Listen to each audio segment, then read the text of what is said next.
Hey, welcome everyone to another episode of the two Abdullahs. Today it's going to be lit. It's going to be an exciting show. We have the Apostate Prophet Ridwan joining us today. And how is everyone doing? So before we get started, I want everyone to go right to the stream. Click on the thumbs up. Click on the thumbs up because we want lots of people to come and join and see the show. Going to be an excellent show. So before anyone else does anything else, click the thumbs up. We have no thumbs down yet, which is a good sign. Good sign. Yeah, how's everyone doing? Apostate Prophet, welcome. Thank you so much. I already did the thumbs up yesterday, so I don't have to do that. But thank you. Thanks for inviting me. Glad to be here. Awesome, Gondal. How's everything on your end?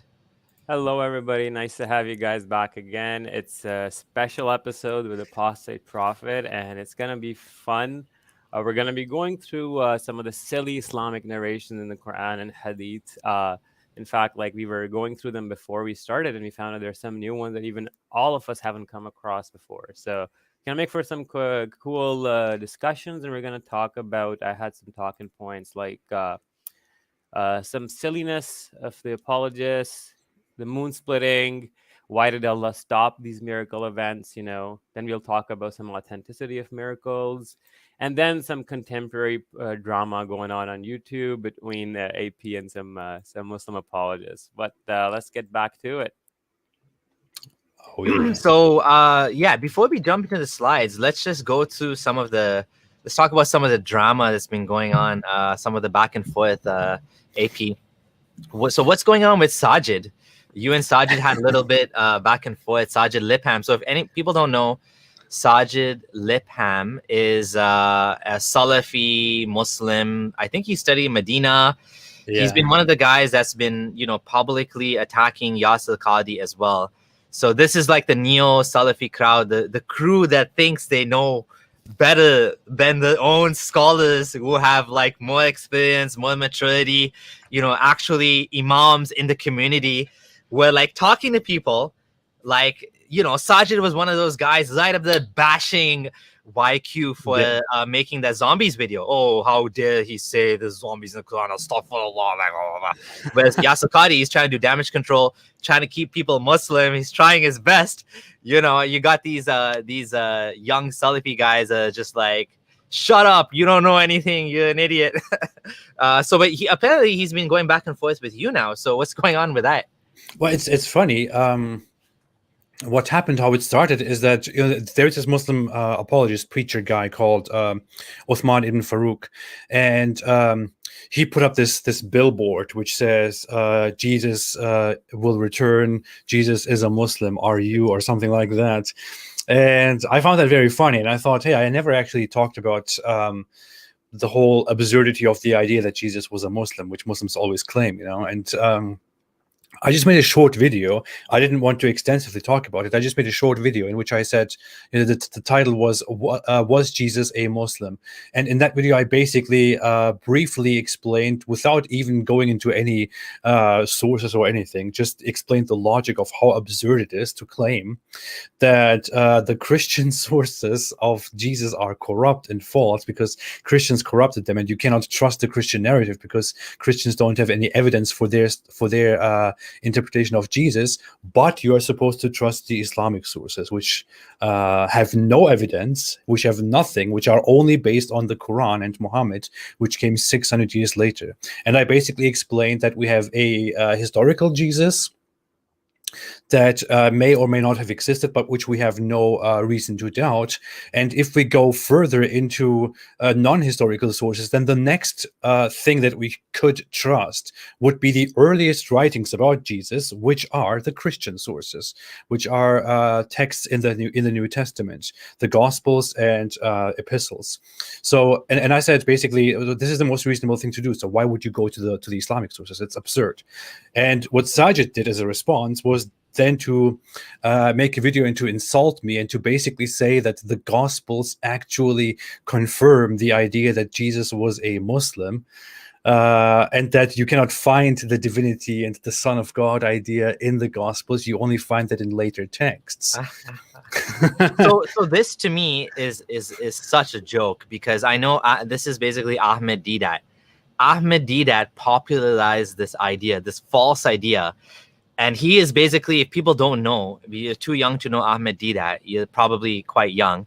But Zakir Naik is a protege of Ahmed Deedat. So the same style like Zakir Naik, like coming on this thing and arguing and shouting. Although Ahmed Deedat actually used to debate people, Zakir Naik doesn't like debate people. Right? It seems like he's scared of debate. But Ahmed Deedat was actually debating, and he would use these very showman tactics, not really scholarly tactics, but he'd bring up a Bible and say, "I'll pay anyone $100 who can show me where in the Bible it says Jesus is God." And of course, it's very dramatic, it's very funny, it's very exciting. Muslims love it. They're cheering, they're clapping, takbir, takbir.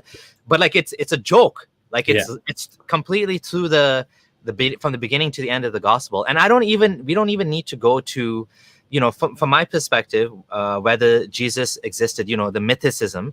Like I'm leaning towards, not like Richard Carrier that Jesus didn't exist, but more towards like Bart Ehrman. Jesus did exist. He was an apostolic, rabbinic preacher, Messiah type figure who was executed by the Romans, right? So that's what I lean towards. I think he is much more, there's more scholarly evidence behind that position. But as for the historicity, like I don't even care, because they're not claiming that. They're claiming the Bible. They're saying the Bible says Jesus is not God. To me, this is such a clown statement to make. Like it's such a joke. It's a complete, like it's such an idiotic thing to say. The Bible doesn't say Jesus is the Son of God or however you want to put it. It's a complete joke, because that's exactly what it says. That's the whole point of Christianity from the beginning. It's always been about Jesus being the sacrifice, the Messiah. Like they took, and anyone that listens, and Muslims are big fans of Bart Ehrman. So if they listen to Bart Ehrman, they'll know that what he's saying is that Jesus, the whole point of Christianity was because Jesus was executed. So the Jews were like, this was a big problem for them. Like they weren't expecting the Messiah, which means king, to be executed. They were expecting him to be the king. And according to Bart Ehrman, this was probably, from the Roman perspective, this was considered like an act of treason, saying that I'm going to be the king. This is one theory. I may not be true, but basically, if this was a case, this could have been why they wanted him executed. They didn't want any competition, right? Or it could have been, someone basically ratted him out or whatever. But the point is that when he died, this caused a huge dilemma. And, this was like, okay, now what do we do? Like this was supposed to be the fulfillment of a prophecy. Was Jesus was supposed to be Messiah, but he is executed. So now they made a new doctrine, which is where Christianity came from. But for Muslims to say Christianity never said that, it just blows my mind. Like that makes zero sense, right? It's like Abraham was a Muslim. It's as bad as that, right? Here are the facts. The earliest texts that you find about Jesus are actually texts within the New Testament, epistles, the Paul's epistles. And if you look at those, Jesus is clearly described as the Son of God, as divine, as the Son of the Father, together with the Holy Spirit. And he will come back to save us. This is what we have to do. We have to wait for our Savior to come back. And so this is the first texts say exactly that. The texts that come after this historically are the Gospels, which we have today, the four Gospels. And if you look at those, especially if you look at the last one, the Gospel of John, if you look at those Gospels, they clearly give the message that Jesus said he will be killed on the cross. He will be killed. He will be raised on the third day. He's the Son of God. He's one with God. God has given him judgment. He gives life just like God. He has to be praised and honored like God. God is within him. He and God are one. He's the Son of God, and so on. Like it says all of these things, and here you have a Muslim coming and saying, well, all of those sources, the earliest sources that we have, no, we cannot trust them. They are all corrupt. What should we trust instead? The Quran, which came 600 years later. And according to the Quran, Jesus was a Muslim. This is the truth and nothing else. I mean, do I even have to point out how dumb that is? Well, talking about like how weirdly like Jesus is placed in Islamic mythology, I just am sharing a hadith from Riyadh al-Salihin, actually from Sahih Muslim, if you want to put my screen on the thing. Yeah, sure. Yeah. Is my volume still very low? Yeah, it's a bit low. You can check your Okay. mic settings after. That's fine. Okay. All right. So here it says, talking about the day of judgment, like when Jesus will come. He says, he will then call that young man, and he will come forward laughing with his face gleaming out of joy. And it will be at this time that Jesus will descend at the white minaret in the eastern side of Damascus, wearing two garments, lightly dyed, and placing his hands on the wings of two angels. So he's going to show up like descending like this in, like, I guess a tobe or something. And then when he will lower his head, drops of water would fall from it. And when he will raise it up, drops like pearls would scatter from it. It's like, when that mermaid comes out of the water and does this. It's kind of like that. And then he goes, like, he'll go searching for Dajjal and then go kill him there. Obviously, Jerusalem, because Jerusalem is the Holy Land. And yeah, but and then of course, Gog and Magog will show up to finish it all off. But I mean, it's the silliness that just blows my mind. Yeah.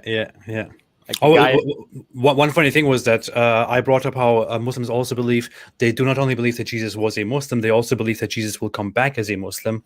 And I said Muslims believe that or Islam teaches that Jesus will come back and he will break the cross and kill the pigs and fight for Islam. That's what I said in my initial video. Yeah. And Sajid's response to that was like, now he's just using loaded language. What Islam teaches is basically that Jesus will come back and declare the truth and declare Christianity wrong. And I thought, wait, what? I'm using loaded language? Dude, I'm quoting Muhammad directly. It's worse than that, because it says no more jizya will be accepted. What does that mean? Yeah, it will be abolished, which means the minorities. Yes. They will be fought. It's like, it's worse than, Gondal, you want to share something else? Yeah, like this one where it's explicitly said that Jesus will descend amongst you. He will break the cross, kill the pigs, and abolish the jizya tax. Why is he killing the pigs? I never got that. I don't know, man. I think Muhammad was offended that Christians eat pigs or something. Like, I don't know. Just leave the pigs alone. Because I think that's one thing that distinguishes Christians from Jews, right, and Muslims, is that they eat pig, because the law was fulfilled to the sacrifice of Jesus, which I guess they don't like that for some reason. Yeah. So this whole thing about the corruption of the Bible drives me crazy too, because it's so clear that Islam doesn't understand what the Bible is. Like, there's no mention of Pope.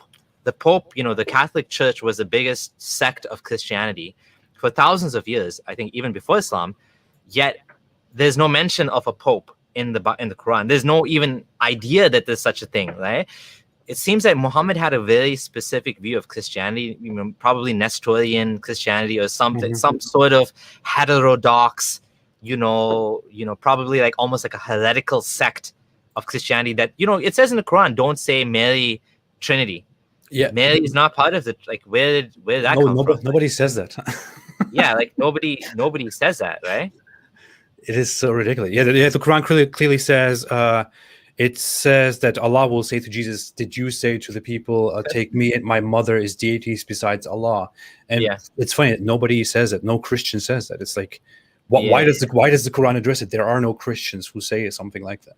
Well, what about even the Uzair being the son of Allah? Yeah, that's another thing. Who says that? Would you say that? Yeah, it's a very general statement. It says that Christians say the Messiah is the son of Allah, and Jews say Ezra is the son of Allah. May Allah destroy them both. Like, which Jew says that? We don't even have any historical records of anyone saying that ever. It's like, it's dumb. I love that statement. That statement is such a checkmate right there for Muslims, because in the same exact statement, it uses the literal meaning of Son of God for Jesus. So you can't even say it's metaphorical. Yeah.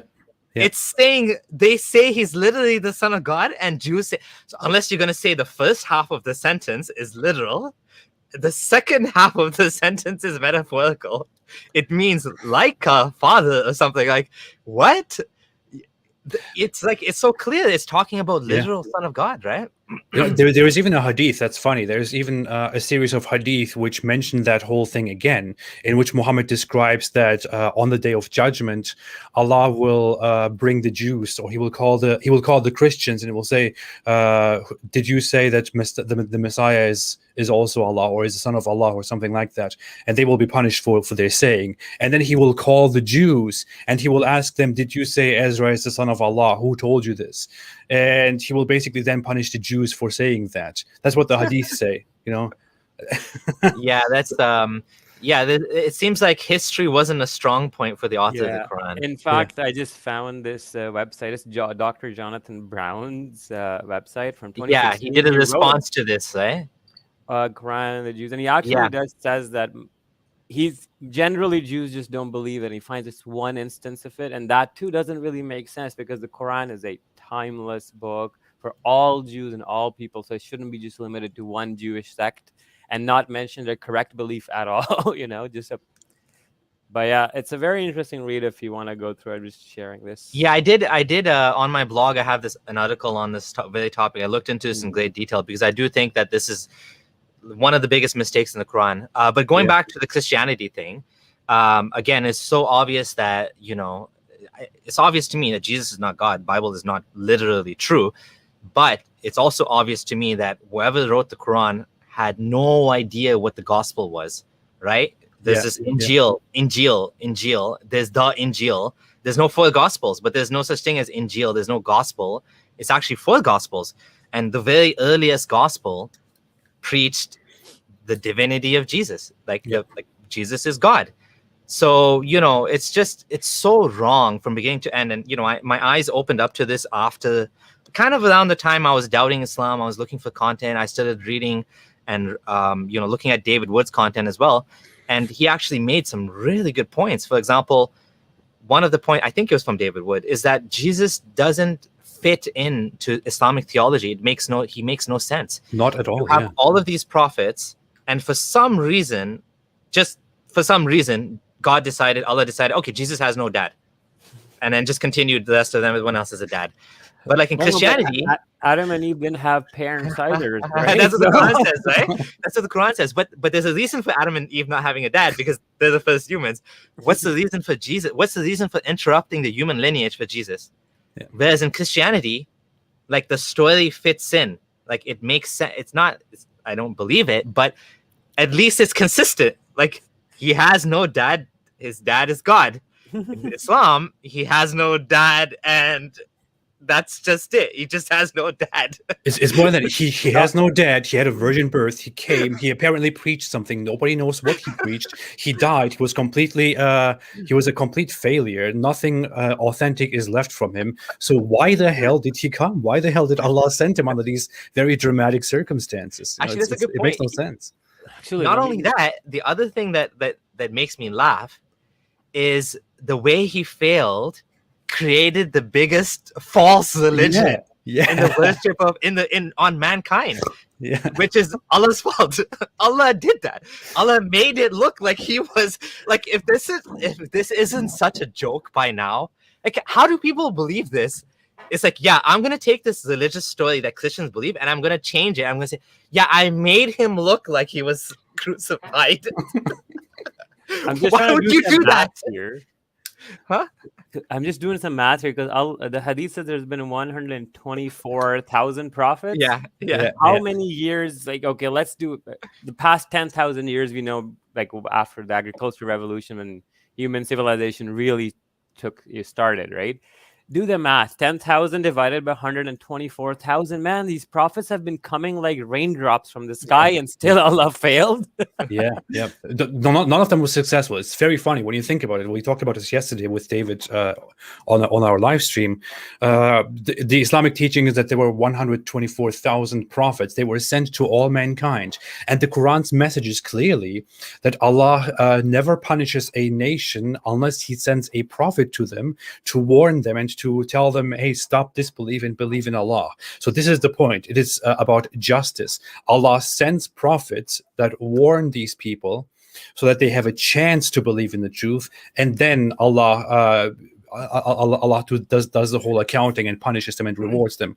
But then if you look at history, you see we have no records at all of any of those prophets appearing and successfully preaching any message anywhere. We do not have any scripture. We have nothing at all.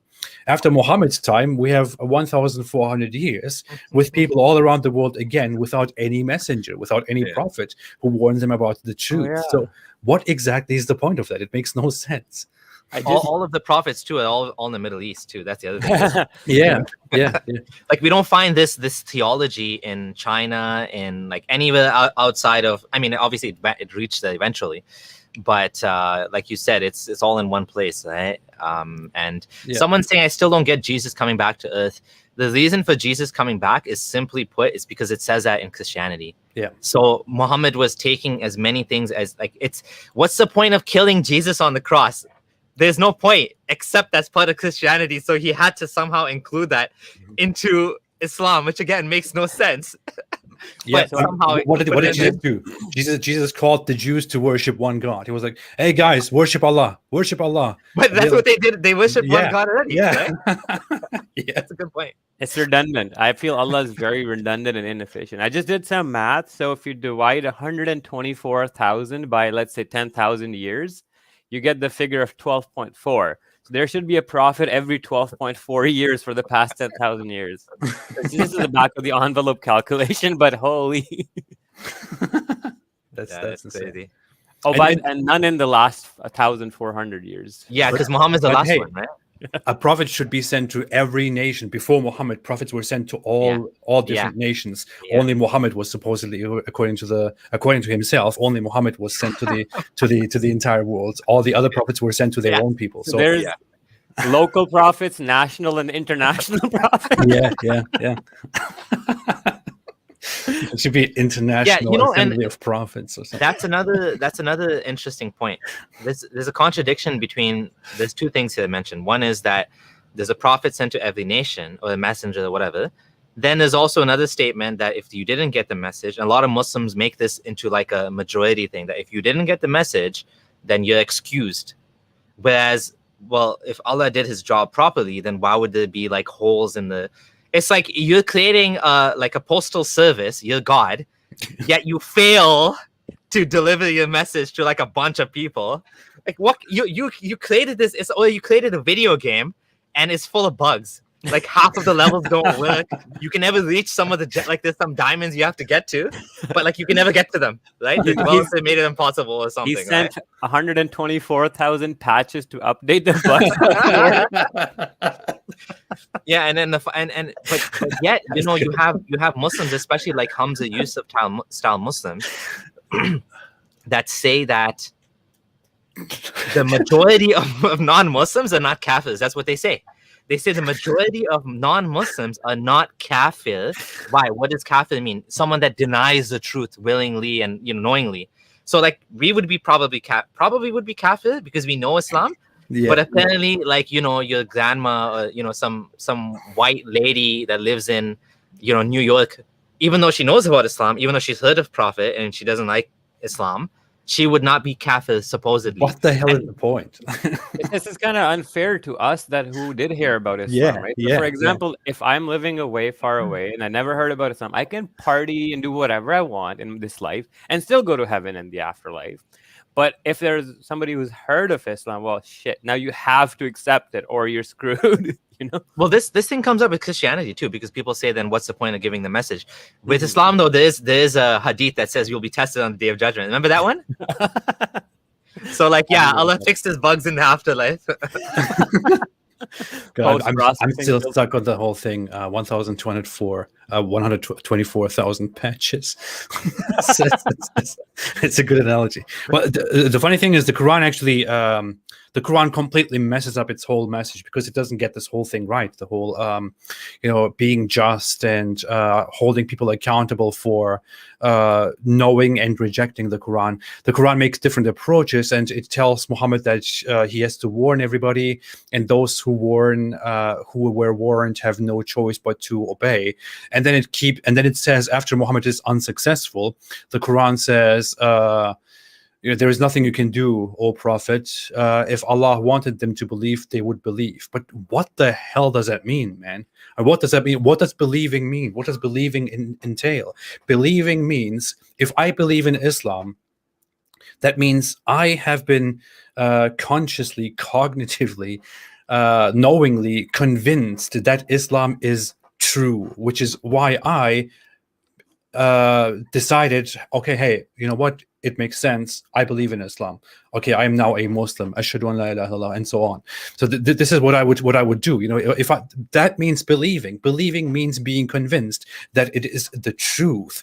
If it is in Allah's hands, if Allah can decide whether I believe or not, doesn't that mean that it is in Allah's hands whether I'm convinced or not? How is that my fault? If I do not believe, if it simply seems absurd to me, and this is the truth, this is what it is. And Muslims come here doubting our motives, but I say very honestly and very clearly to you, I simply do not believe that Islam is true. I simply believe that it is absurd. I believe it is stupid, which is why I make fun of it. I think it is dangerous and wrong, which is why I reject it and criticize it. If I did believe that it was true, if I only had a doubt that it was possibly true, I would not make fun of it. I would acknowledge it and believe in it. And according to the Quran, if Allah wanted me to believe, then I would believe.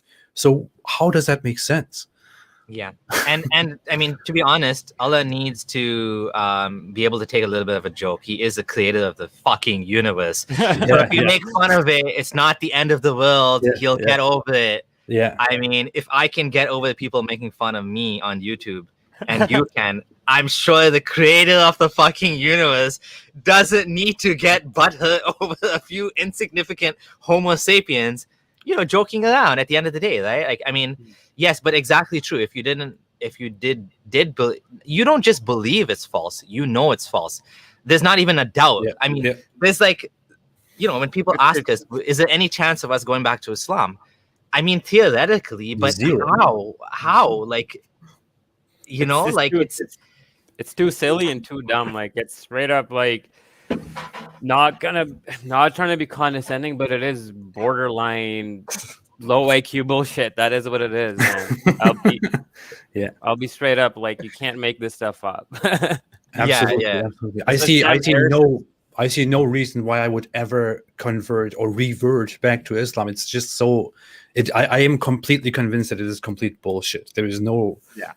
I see no possibility of ever converting back to Islam. And it's not like, to me, like, now Islam, when I think about Islam, in my head, it occupies the same space as Scientology, Mormonism, FLDS. Yeah, man, because it is equally bad. Or like there is this new religious movement that I was kind of interested in for fun, which is called Realism.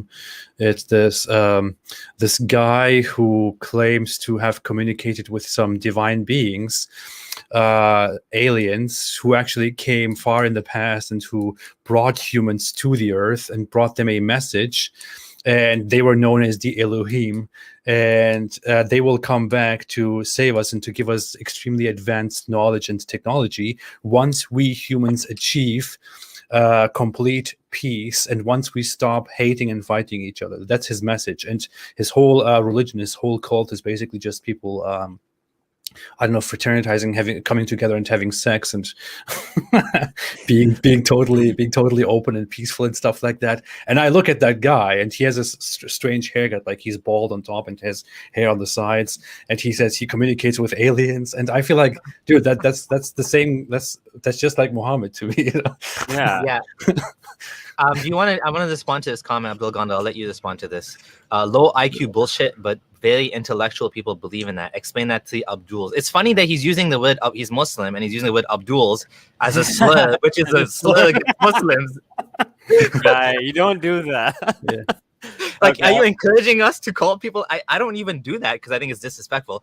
I mean, I was telling one of my mods. My comment, and what I mean by low IQ is the ideas and the set of ideas contained in the Islamic theology are very right. Now, I'm not saying that every Muslim is low IQ or terribly and not smart. No, what happens with smart people is compartmentalization of knowledge, where you store your religious beliefs is in a different part of the brain, so you don't really look at them or analyze them with the same rigor that you do the world around you. So you'll see, like I actually know cosmologists with PhDs, astronomers who believe the Earth is 6,000 years old, right? And they'll be working for NASA.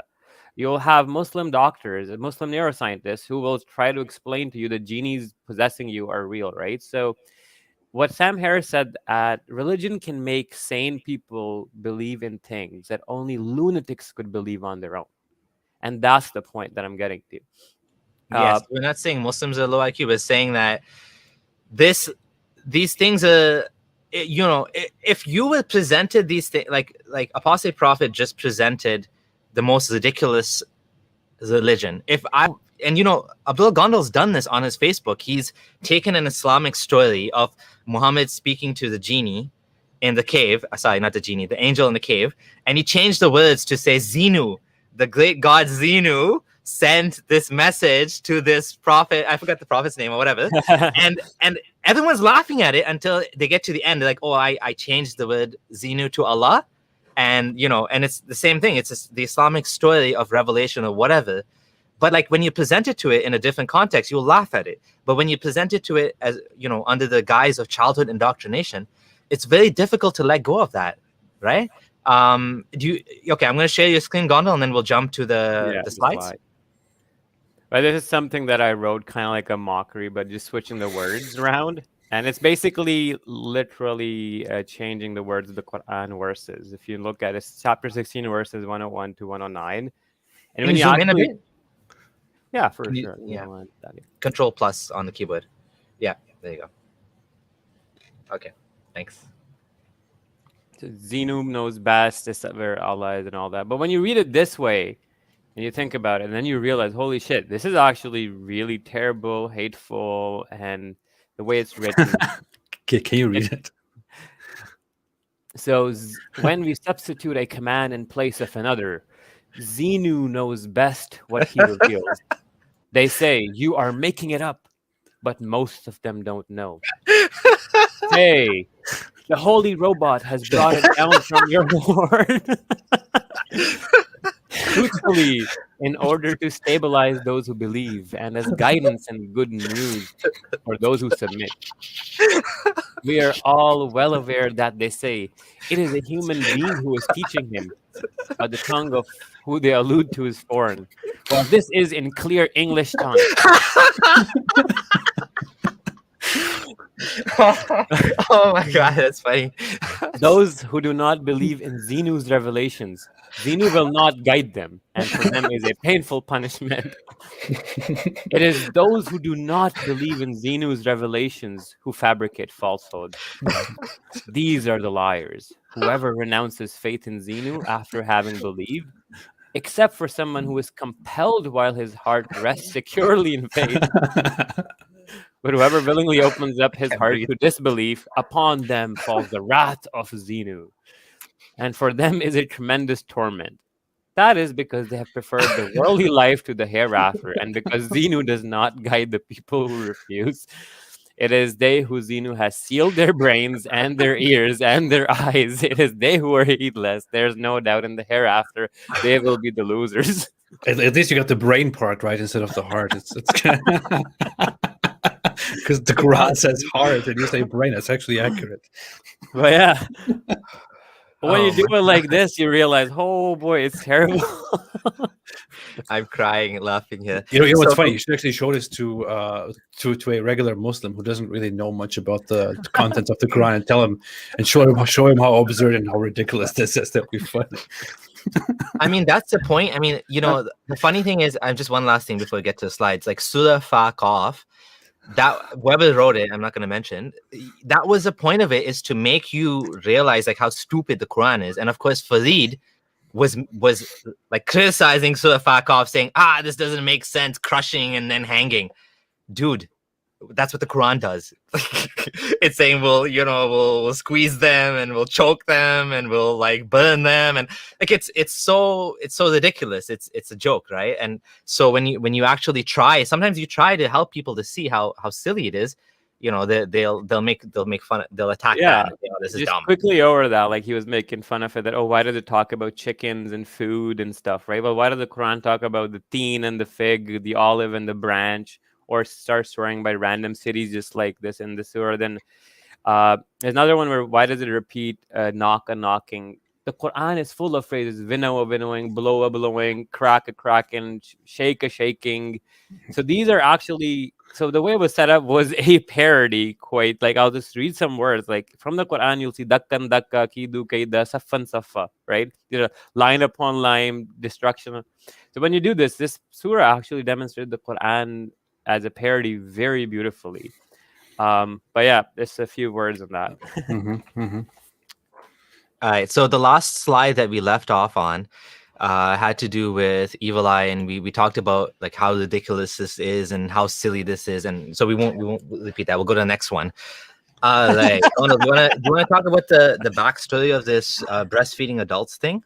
So long story short, there used to be a guy, as we can see, whose name was, sorry, this lady Sahla came to the Prophet and said, "O Messenger of Allah, I see signs of displeasure in this face of Abu Hudhayfa when Salim entered upon me." So Abu Hudhayfa is her husband and Salim is this child. The Prophet said, "Breastfeed him." And then the lady's like, "How can I breastfeed him when he's a grown man?" So when Muhammad said breastfeed him, the lady's first instinct is like, what you mean, like, what? And she's confused. The Messenger of Allah then smiled and said, "I know that he's a grown man," like a very naughty, kinky smile. So she did that. So she did that. Then she came to the Prophet and said, "I have never seen any signs of displeasure after that." So, I mean, okay, so the guy apparently you feel is gonna be horny towards you. So the way to fix it is make him suck your tit. But then even the second part doesn't make any sense. Like after that, his husband's not jealous anymore. Oh no, she's not gonna cheat on me with Salim. Is it Salim or Salim? Yes. Salim, right? He's not gonna cheat on me because he already sucked his breast. What? Like, what's funny is Aisha took this as a precedent for all men that she wanted to see that are not al-mahram. She can make them like this. So there's a hadith where she started asking her other sisters who were lactating to call all the men to go breastfeed her 404. Did they mean to express the milk like in a bottle or something? They don't mean literally like, yes. So that's another controversy. Some scholars said that it was to put it in a cup and then give it to the kid. Okay, the adult, not kid. Yeah, adult. Sorry, but like, what's the point with that? Does that change? It's like so complex for no reason. So then Sheikh Albani said no, it actually means literally sucking from the tit. And then there was this huge controversy on Twitter recently with our beloved Muhammad Hijab, the guy with the most modest name. He has hijab in his name, like, and he's talking about. And then there was a huge controversy where people are saying, well, how can the Prophet say this? And why is Sheikh Albani saying that grown men can suck on women's tits? And there was a fatwa, I remember, from, I think, Al-Azhar or something, where if a woman wants to work in a company where there's men around, she should breastfeed her co-workers or something. Jeez. So, yeah. Oh, boy. Yeah, it is so weird. I never really got into this whole breastfeeding issue in Islam. Although I looked at so many things. I looked at so many embarrassing things, so many nonsensical things within Islam. I feel like I kind of just went around this whole breastfeeding thing because it sounds so absurd to me. I still feel like, wait, this can't be real. Like there must be some catch to it. There must be some weird something to this, right? I mean. I almost like, to me, this is almost like as obscure, even though this is in like one of the main collections of hadith, it almost feels like it's so obscure because nobody would ever do this in today's time. At least I would think so. What do you think, Gondal? I mean, this is what Muhammad Hijab came out and said to some other Muslim guy, said, okay, can I suck your wife's tits? Yeah, something to that effect, right? I mean, I was just laughing when I saw that because he was giving them the same treatment he used to give us, like, like those vulgar framings of like, can I do this? Would you let your wife do this and that? Like he's doing the same thing to the Muslims, and I was just like, they're laughing and clapping. I'm like, there you guys go. Now you know what we had to deal with all this time, right? This is what we're dealing with. So there's this one hadith where it's really funny, where Aisha takes this one incident and then projects it as a common theme or practice that should be maintained. So here, Salama said to Aisha, a young boy who is at the threshold of puberty comes to you. So Aisha was hanging out with this kid or a guy who was about almost mature. And then she says, I don't like that he should come to you. So then Aisha suddenly said, don't you see in Allah's messenger a model for you? And she also said, the wife of Abu Hudhaifa comes to me and he's a grown man. And there's something that rankles in the mind of that kid. Whereupon Allah's messenger said, suckle him. So Aisha used that incident from before as a projection to set this tradition of suckling any guy who wants to come see her, to making him her mahram. But yeah. I don't understand why Muslim society doesn't just solve the problem of mahram by just opening places where women just breastfeed everybody, so they can get rid of the whole the barriers of And what's one other thing I wanted to make sure about this controversy we don't miss out is these verses. There were verses revealed about breastfeeding adults that makes you haram for marriage. There were first 10 sucklings that made it haram, then it was reduced to 5, and then the verses don't exist in the Quran. But this is numerously reported in almost all the earliest literature, even up to Imam Malik's Muwatta. He said that people were reciting the verses at times as well. And I mean, these are in Sahih Muslim as well. I just want to just add my screen. So these are, someone's saying these are obscure hadith, but no, they're not obscure hadith, right? I'll find some more of it. Right now, I just want to show you that this is in Sahih Muslim. I have to say, I do not think that it works like that. I do not think that by sucking on the tits of a woman, you will stop having sexual desires for her, and thereby. It makes it haram. I have to show you this one. Yeah. But how does I still don't understand how like you're not allowed to show you're not allowed to be how do you do this when you can't be alone with a woman and you can't that's her aura. I don't get it. It's weird, right? Like you don't understand the wisdom of Islam. I don't understand how you implement this. That's what I'm confused about. Do you have to like blindfold them so they can't see what they're sucking? Okay, so this one is you have to lower your gaze, right? Like, okay, hold on, let me share your screen again. This one is legit a real life example that happened in Omar's time, and I was like, how do people believe this?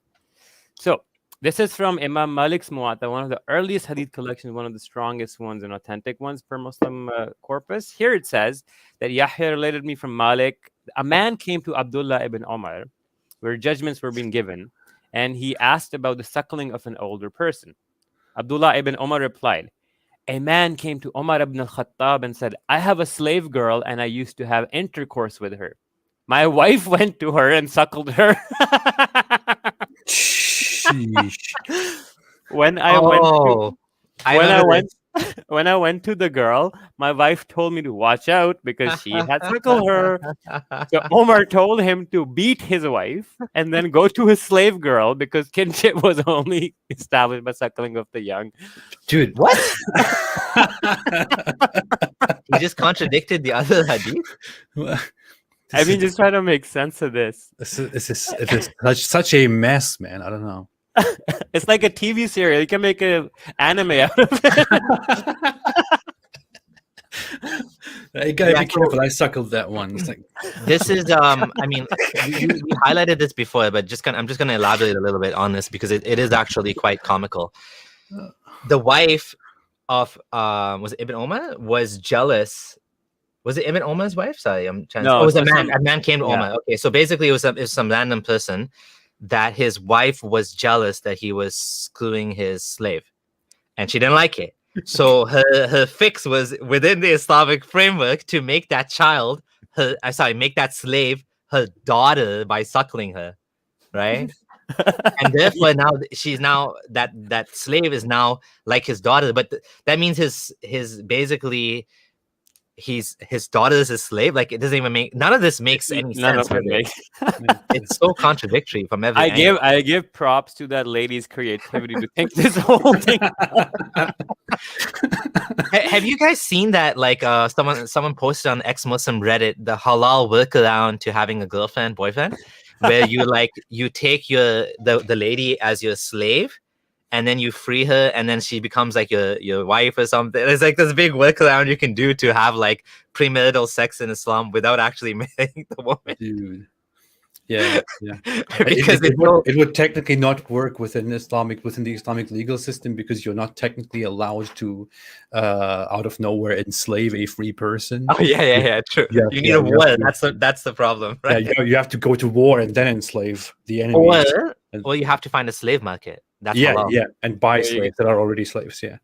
This is kind of the last thing I'm going to share about the breastfeeding thing. Then we'll move over from it. But this one's hilarious. So this is again from Imam Malik's Muwatta. I'll zoom in quickly for you guys. And here, what we're looking at is the same incident being narrated, but then Imam Malik has some commentary and some other women saying this. So she gave him a few drinks. Aisha, al-Mu'mineen, took that as a precedent for whatever men she wanted to be able to come see her. So I'm not saying this. This is in the Islamic hadiths that Aisha was thinking that you can start breastfeeding any man you want to make your mahram. How does this work? I'm so confused.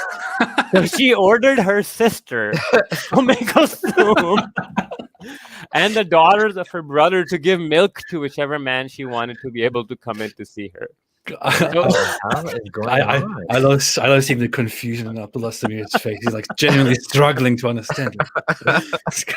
I don't understand. I'm so lost. Like, what's going on? Like, so how does this square with Islamic modesty and strict segregation and no premarital sex? Like, I'm so lost. And like, I don't get it. Like, was this actually happening? Yeah, and then the other wives were literally mad, and they're like, "No way, that was just an exception for that one guy." So that also shows that that one guy was not into the cup feeding; it was a literal feeding. And Aisha took that as a precedent, sending random men to her sister to go suck my sister's titty. But it says it actually like all the hadith is showing say suckling. It doesn't say express or milk drink. It says suckling. So I don't know if the translation is bad, but that's clear what it means. I think we have to go to some Islamic scholars together and have to ask them to demonstrate to us how this works. And that's what Mama Hijab was, I think, trying to argue, right? Isn't it? Like exactly. Like how can you please show us how this works?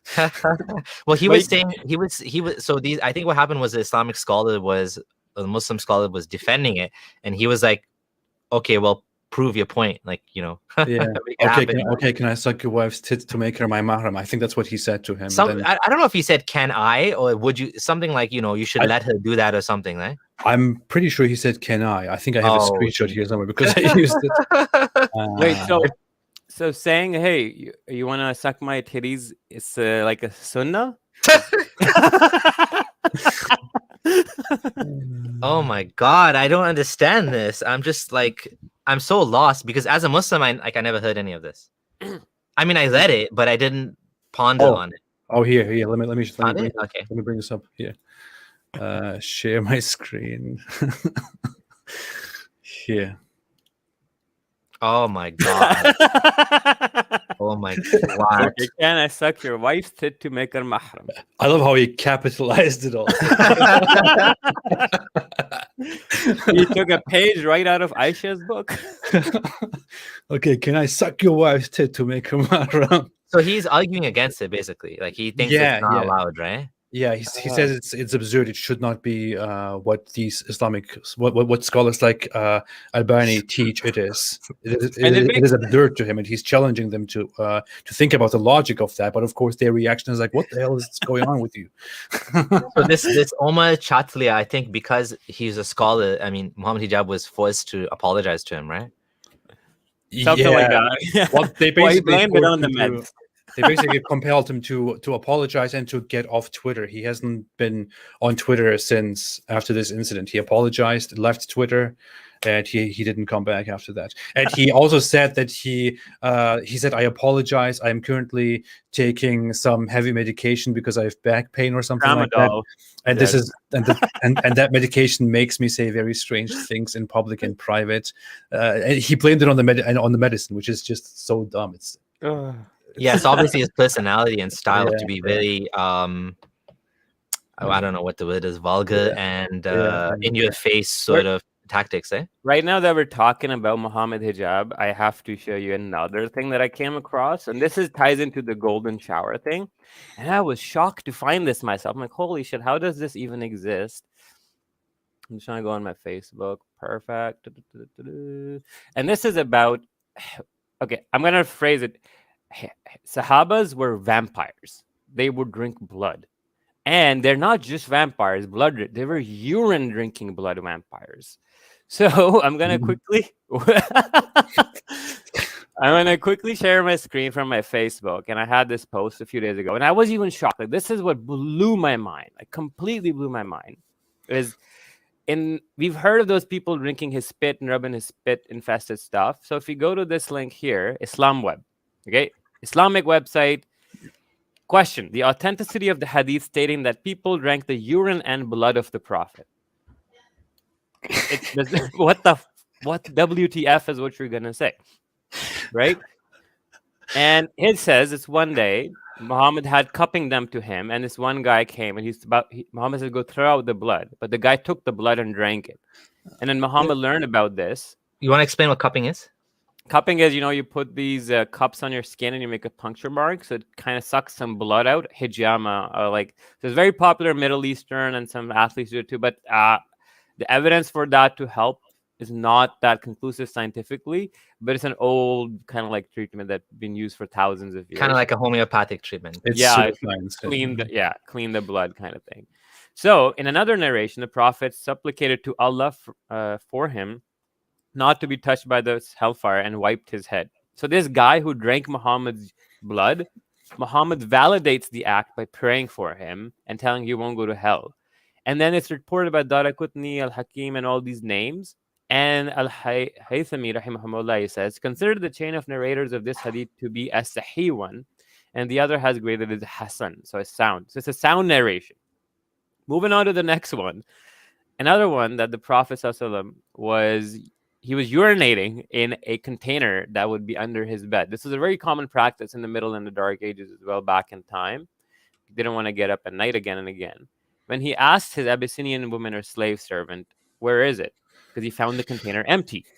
She just told him that I drank your piss. So, and then in another narration, Ibn Jurayj reports that Muhammad actually prayed for this woman to have good health and whatnot. And there are a bunch of these hadith. Now, what's funny is I'm going to go another Islamic site just for those who are curious. There's not one, there's not two, there's a bunch of them, and they're authenticated by Imam Suyuti, Tabrani, and they go into a whole detail. Anyways. I have to say one thing to be fair. There is some controversy around this. I remember looking up Islam Q&A, which is a very notorious website for Islamic questions. But when you look up this question on their website, they have a fatwa on this matter where they say that that certain reports are sound, but that the conclusion cannot be true because drinking urine and drinking blood is always haram, even if it belongs to the Prophet. That's what they say, for example. But other sources like these say, well, the sources say otherwise, so therefore it seems like this is okay. So there is some disagreement among these different Muslim sources, but you will find these crazy sources everywhere in the world of Islamic believers that say certain things like that the blood, the sweat, and the urine of the Prophet are holy, and things like that. And I heard that myself in real life when I was a Muslim in religious environments. So it is really strange. Yeah, I was. I think I think this is not something that would affect Muslims' day-to-day lives anymore, because obviously the Prophet's dead. You can't touch his blood or whatever. They preserved his So hair, but it's a not moot his point, urine. right? But yeah, you're right. In Sufi, yeah, here's a list of scholars. Ibn al-Hajar al-Asqalani, Imam Suyuti, Imam Ghazali, Ali Qari, Ibn Hibban, Haytani, al-Manat. There's so many scholars, actually, Islamic scholars, that have said this. I think this is later on. This is what you call cognitive dissonance, because what do you do when you have two contradictory things? Like, one is just like I'm still trying to get my head around how this adult breastfeeding thing works, because on one hand, it's haram to see a woman naked, obviously. Like I don't. It's not clicking in my mind. So as a Muslim, I'd just be like, it's one of those memes with the red buttons, right? The two red buttons. It's like, which one is it? Like, you can't figure it out because it's a contradiction, right? Well, this is how you do it, Abdullah. This is how you do it. Like, the woman sits there, she gets ready, and then you go there, and you're like, okay, do you have it ready? Is your breast ready? Where is it? Here. Okay. That's how you go. That's how you go there. Okay, I got it. This is like a That's how you go this about could it. be like a section on like a porn website or something. Adult breastfeeding. It's so strange. Oh my god. Geez. Yeah. It's really strange. All the kind of stuff that we can get into when we talk about Islam. Should we continue with the slides? Yeah, we can continue with the slides. Okay. Yeah. All right. I wanted to make a point before we continue, actually, which I missed. I had in my notes to discuss about the free will, which is that, we're talking about free will, and we're talking about, how this seemingly contradiction in the Islamic scripture that says that Allah, on one hand, yudillu may yasha wa yu'izzu may yasha. He's the one who, guides and misguides. He honors and dishonors. So, like, on one hand, it seems like Allah is the one that's deciding. On the other hand, you have free will. And this is something that confused a lot of Muslims. Like, a lot of Muslims get confused by this, because I don't think you can rationally, like, solve this thing. It is a contradiction. Yeah. From my perspective, what I would just add to that is that if free will is, like, why is free will such a good thing that you would, okay, so according to Islamic theology, Allah decided it's so important that it's worth sending people to hell. If you were creating like a race of robots or something, right, and you're going to condemn them to eternal suffering, like you have a virus that you inject in the consciousness that makes them suffer, whatever suffering means to them, like, how is that worth it on the grand scale of things? That and we're talking about eternal suffering. So if any calculation you do, the majority going to hell, you are a cruel, evil, nasty monster for doing this, because you are sending more people to eternal suffering. So on the whole, you're like a nasty piece of shit, because why would you do that? Why is it, like, if you ask me, is free will, would I rather just not have free will rather than potentially going to hell? I would say, like, what's the point of it? Like, why? Like, it's unjust to do that. It's completely immoral to allow such a thing, So What do you have over there? Here you have this thing. I thought about that so often. Like, to make it very simple to look at, you just have this. This is the creation. This is a path that splits in two. You are a human created, and you are right here at this point right now. Think about it. Allah creates you. Allah is all-knowing, almighty, and He's good, the highest good there is. Allah creates you, and before He even created you, before He planned anything, before He even intended to create you, He knew exactly, because He is all-knowing and almighty, that if He did create you, you would eventually use your free will in the wrong way and end up going to hell, where He would punish you forever because you misused your free will. You used your free will in the wrong way. Despite that, He did create you and put you here. And as a result of Him creating you, as a result of Him creating the world, the life, the hell, the punishment, and creating you, He condemned you to eternal hellfire forever. Now, you can argue that you have free will. Supposedly, that is the teaching. You have free will, and Allah gave you free will. He gave you the free will to choose. But it does not matter. You can always go back again and say, okay, you have free will, but Allah knew exactly what you would do with that free will if He did design you, if he did go ahead and create you, he knew exactly that you would misuse that free will and take the left path and go to hell and go and burn there forever. And you can again say, but yeah, he gave you free will. Well, okay, yes, he did. But he knew exactly that if he gave you free will, you would eventually use that free will in the wrong way and go to hell. So, this is just one example. You have to think, if Allah creates life and death, the test, and the afterlife and hell, then it is inevitable that millions, billions of humans will be subjected to this and will take the wrong path because of their free will, which Allah created knowingly, and will go to hell and burn there forever. So Allah knowingly and willingly created an entire species, He created billions of people so they burn in hell forever, just so he could also create some people who would worship him forever. Think about the absurdity of that. Think about how messed up that is for a second. Yeah, I think, honestly, the hell issue is something that there is no real fix for it, because I know a lot of Muslims, the best fix that they come up with is basically that most non-Muslims are not kafirs. That's the best. Of course, this is not really in line with Islamic theology, because you're saying nobody's kafir. And it creates another absurdity, like the Hamza use of, there is no kafir makes no sense too, because how can anyone, let's be honest, how can anyone know it's true and still reject it? Like, that doesn't make any sense. Yeah. That's what he's saying. He's saying a kafir is someone that knows it's true, like actually knows, actually believes in Allah, like kind of like the typical Satan. Satan knows Allah is real, yet he still refuses to obey Allah. Like he sees Allah, he knows Allah is real, and he's saying that's the real kafir.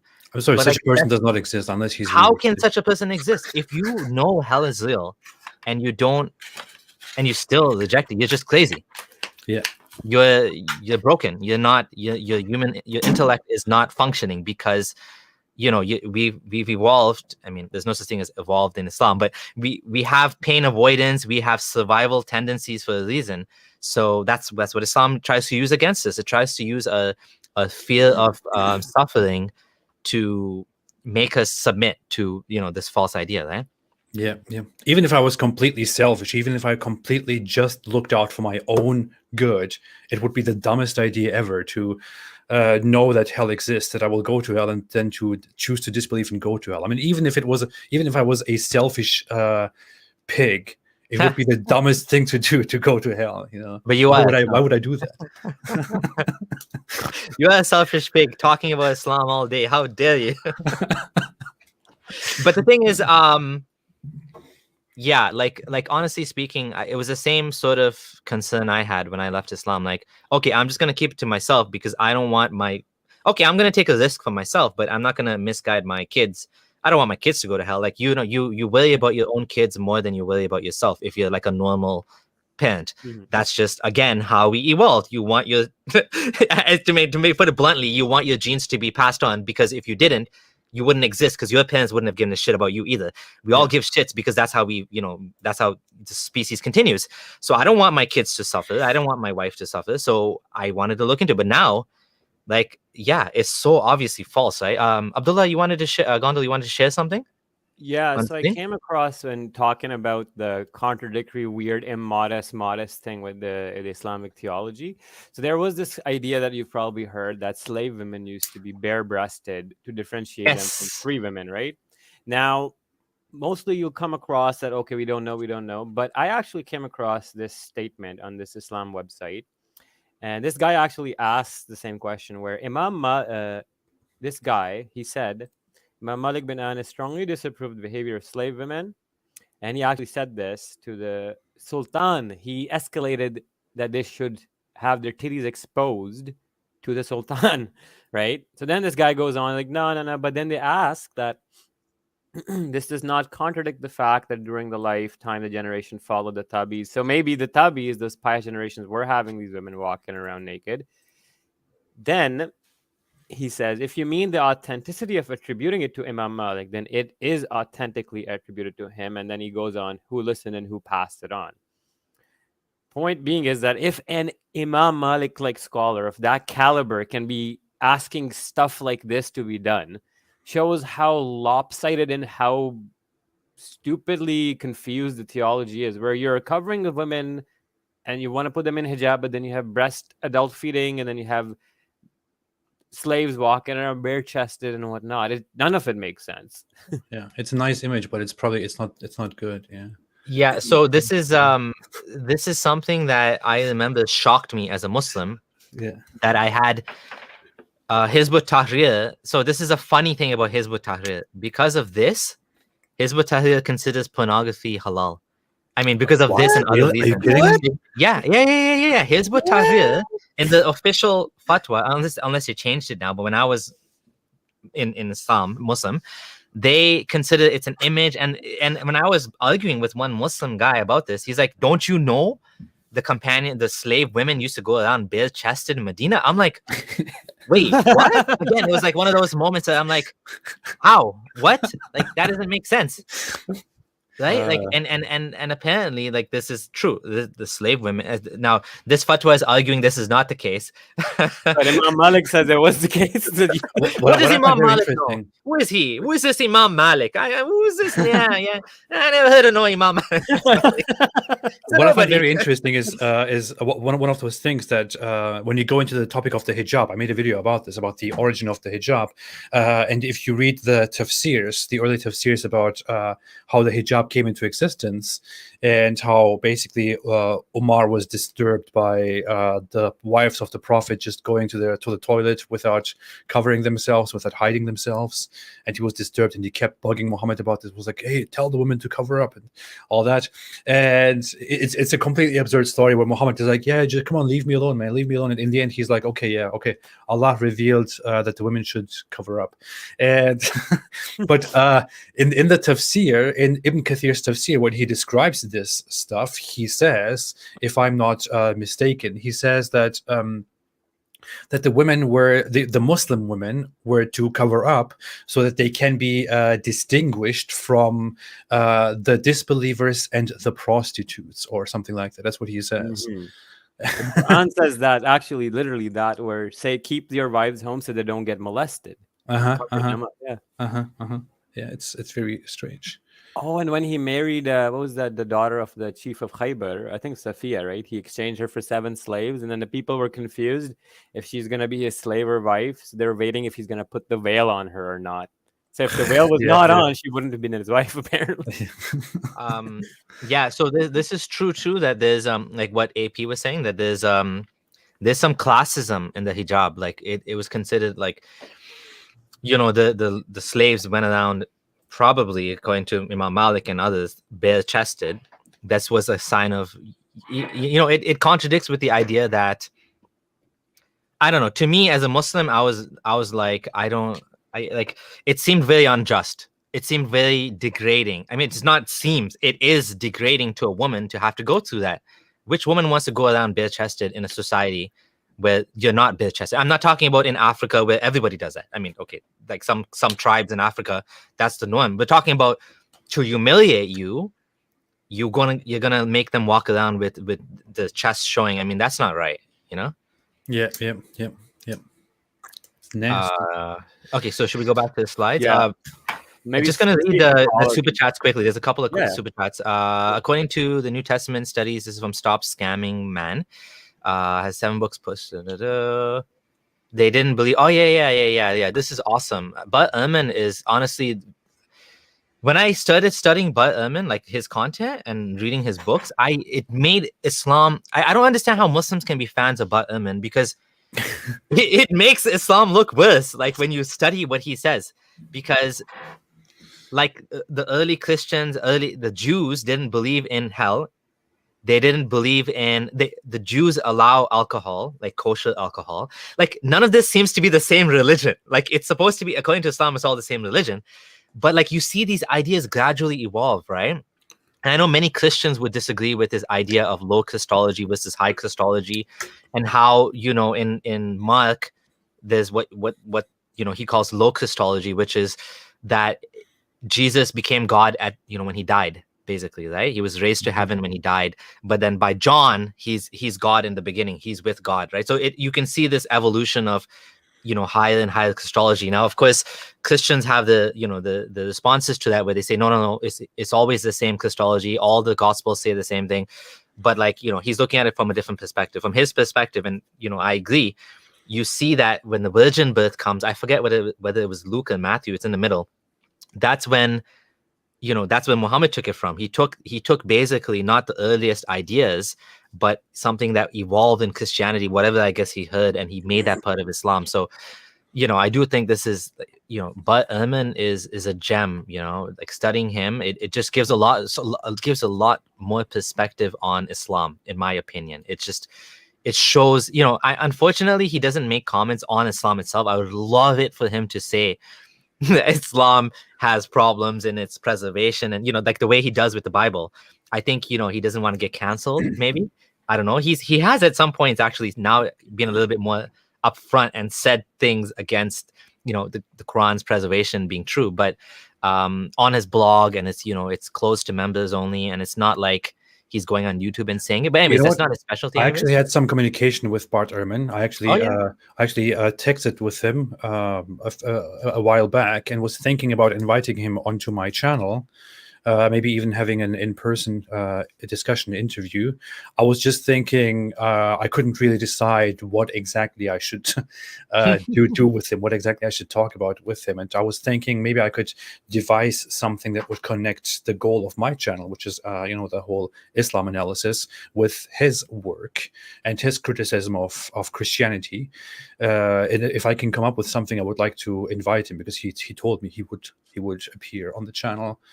But yeah, well, I'm still thinking about that. I could actually do that. I think it's a great idea. Like I said, when I've been the stuff I read actually made me even more confident that Islam is false, because you can see the evolution of the theology. So maybe that'd be something worth talking about. Hi AP, any thoughts on having your vids dubbed into, say, Indonesian, Urdu, and Malay? I got these questions forever since the beginning of my channel. I just don't know how I'm supposed to take care of that. I'm not a very organized person. I'm an extremely disorganized individual. It's very hard for me to take care of my scheduled videos. So it would be extremely hard for me to also take care of subtitling all of my videos in different languages and employing people who subtitle those videos. I don't know. Okay. Fair enough. So this was quite the topic, eh? Yeah. Just one point before we go forward. Yep. In the comments, I noticed that they were saying that Imam Malik denounced the bare-chested practice. What I was trying to convey, if I wasn't clear, was he mentioned that the women used to do that in that time, and that he was pissed off that they're doing that. And that quote is authentic. That means that's being used as evidence to show that the Tabi'is did in fact have this happening in their time. That was the whole point. If that was a little confusing, just clearing that up. All right, next slide. Jonah gets swallowed by a whale. There's actually a recent story that happened where a diver got swallowed by a whale, and he got spat out at the shore. He wasn't in there for 3 days, though, was he? Yeah, no. He actually has a video. Does it say how long he was in there? Yeah, for Jonah, I believe in the hadith and everything, it says he was in there for 3 days, and then he prayed in the belly of the whale. What's that word they say? There's a special prayer of Jonah that he said. Oh, I forgot it. They say it when people die, and they repeat a lot of it. Yeah. I can't remember it either. I lost it. But anyway, similar to that. Oh, the famous one. This one has caused so much controversy. He was created from a fluid ejected. You know what's so funny about this thing? Semen from backbones and ribs. I had this debate with Nader Ahmed the first time that I had a science debate with him, and we were basically arguing how the Quran is full of scientific mistakes, and he kept pushing me to bring up this scientific mistake, and I'm like, hey, I don't want to talk about this. I don't care. I want to talk about other things. And he's like, no, ask me about the Siemens from back. I'm like, okay, fine, let's do it. Let's talk about it. And then what he brings up is that the human body, when you actually look at the human body from the bottom, then the place where the semen originates is actually between the backbones and ribs. And so when you look at it from this angle, then it is actually true that it comes from a region that can be described as between the backbones and ribs. So therefore, the Quran is miraculous and accurate. And it's so dumb. Oh my God! It is not even accurate. But his entire idea to resort to that, to instead of taking this exactly as it says, to just look at an X-ray and say, "Hey, look! If you look from this angle, then it does look like it comes from between the backbones." And it's so dumb. I don't like bringing this topic up either because honestly, it's like a dead horse that's been flogged to death. And the Muslim apologists have built up all of these excuses for it, so it's just not. There's so many other things. I think. I mean, this is a clear problem in the Quran, and frankly speaking, if you can't see this is false from this one thing, like we can't. There's nothing to help you. Like, this is like obviously a mistake. I feel like it's a rule where like the more problematic a Quranic verse is, the more complex its tafsir is. That's a good one because there's this I forgot his name now, but there's this guy that was on the Flat Earth documentary on Netflix. By the way, it's called Beyond the Curve. I highly recommend everyone watches it. And he actually mentioned, I think his name is Tim, that the more crazy the conspiracy theory, the more the more flawed like the idea is. Like, for example, Flat Earth, the more convoluted the workarounds have to be to make it fit into reality. Right, like the harder you have to work to make it make sense. Obviously, right? I guess because it doesn't fit, right? Well, are you saying that the Earth is not flat? It's not flat. There's the whole idea of the flat Earth in the Quran. Like the flat Earth in the Quran, I think appeals to Salafis. I mean, a minority of Salafis do believe in flat Earth because otherwise. A lot of these things just don't make sense, like Allah coming down to the lowest heaven every night. How do you make sense with Allah coming down if it's not a flat earth? He can't come down to every different place. The earth is flat, but Allah is so heavy, he morphs in the geometry of space-time to make it circular. Oh man, I've never heard that before. You'd make a good apologist. If the earth is not flat, if the earth is round, then that means that ships go like this on the side of the earth. and that can't be real. That can't be true. I was actually shocked that the founder of the Bareli school of thought, Imam Ahmad Reza Khan, wrote a book where like he had like 100 points where he had graphs and like diagrams, force diagrams, equations trying to disprove that the earth is flat. And like his logic was if it was circular, the water would spin off the sides. And I'm like, but yeah, So yeah, back to the slides. Okay, so next one. Oh yeah, so this one always got me like this is just bizarre. Like a tree whose fruits are like the heads of Satan, and Muhammad mentioned this but a few times in the Quran, and he says, "Indeed, there's a tree issuing from the bottom of the hellfire. Its emerging fruit is as its heads of the devils." And they will eat from it and fill their bellies. Now, I don't understand. How does a tree keep growing in this immense heat and not burn? What is it made out of? Then secondly, what kind of fruit are you looking at? Like spiky, thorny fruit? And like who Brother, came up with the physics of hellfire are different from the physics of this sphere of existence. As Sheikh Maulana Yasser Al-Qadi put it, it is supra-rational. The jinns will also go and burn in the hellfire. The jinns are of smokeless fire, and they will go and burn in the hellfire. And it's just you cannot grasp the physics of it. It's just yes, different. but Islamic scholars have an answer. You see, in the hadith, the Prophet said that he felt the coolness of the spittle of the jinn. So therefore, the jinns are made of fire, but they are not fire. Oh, Yeah. yeah. And then hell has like different types of fire, because the breath of hell makes the cold, and then also the breath in the summer makes it hot. See, Islam has all the answers. You're just doubters. We just- This one was just weird. Like, so this ties in with a lot of other hadith where Muhammad said the sun rises and sets between the horns of Satan, and he also forbid like praying right before sunset, or and sunrise, something like that. yes. Oh And yeah, that's the thing. You cannot pray at that time. It's I like- remember this really confused me as a Muslim. I was like, yeah, what same. the heck? Same. Well, like, when what I does it started mean? praying and I learned the exact rules about it. You I was can't like, pray at specific times. And Why? my guess is there must have been some religious group that did this and worshipped the sun. Yeah, That's yeah, the only yeah. thing I can come up with that makes Yeah. sense. I think there was such an explanation. I remember something along those lines. Yeah. It's just weird, yeah. Rises between the horns of Satan. I guess that's probably an expression. I don't Yeah. know, like Yeah. I'm reading a fatwa about this, and it Mhm. says some of that is exactly as it is in the wording, that the Satan has horns and it carries the sun out. But, like, Literally. I'll share the screen. I mean, it's from Islam Web as well, but Okay. yeah. Yes. Some interpreters of the narration differ regarding the meaning of the horn of Satan. Some said that the meaning is exactly as in the wording, that the sun rises on the horn of Satan or between the two horns.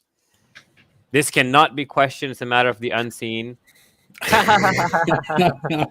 But I don't get, if you're worshiping Allah, why does it matter when the sun Yeah. rises? I mean, I mean, it's just it weird. rises in the horns and it sets in a pond.